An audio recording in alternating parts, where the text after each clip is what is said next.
Brain tumour কি, এটি কেন হয়, এর লক্ষণগুলো কি কি, দেরি না করে গুরুত্বপূর্ণ তথ্যটি জেনে নিন। ব্রেন টিউমার একটি মরণ ব্যাধি। টিউমার যখন আমাদের মাথার ভিতরে অবস্থান করে তখন তাকে ব্রেন টিউমার বলা হয়। ব্রেন টিউমার থেকে ক্যান্সারও হতে পারে।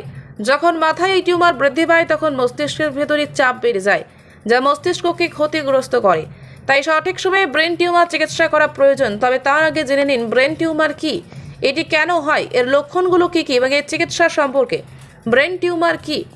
ব্রেন টিউমার মস্তিষ্কে কোষের সংগ্রহ। যখন কোষ অস্বাভাবিকভাবে বেড়ে যায় তখন ব্রেন টিউমার সৃষ্টি হয়। ব্রেন টিউমার দুই ধরনের হয়, যেমন প্রথম ক্যান্সারযুক্ত এবং অর্থাৎ ম্যালিগনেন্ট, আর একটি ক্যান্সারবিহীন অর্থাৎ বিনাইন। ম্যালিগনেন্ট ব্রেন টিউমার বৃদ্ধি পেলে তা মস্তিষ্কের ভেতরে চাপ বাড়িয়ে তোলে। এটা আমাদের জন্য মারাত্মক ক্ষতি হতে পারে। ব্রেন টিউমারই তখনই হয় যখন মস্তিষ্কের স্বাভাবিক কোষগুলোর ডিএনএতে কোনো ত্রুটি থাকে। শরীরের কোষগুলো ক্রমাগত বিভক্ত হয়ে যায় এবং মরে যায়, যার পরিবর্তে অন্য কোষের সৃষ্টি হয়। ব্রেন টিউমারের লক্ষণ: 1.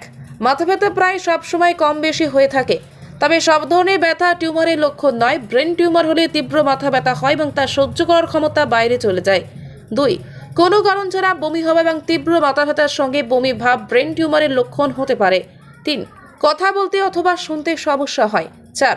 ব্যক্তির আচরণে পরিবর্তন দেখা যায়। 5. ভুলে যাওয়া ব্রেন টিউমারের লক্ষণ হিসেবে ধরা হয়।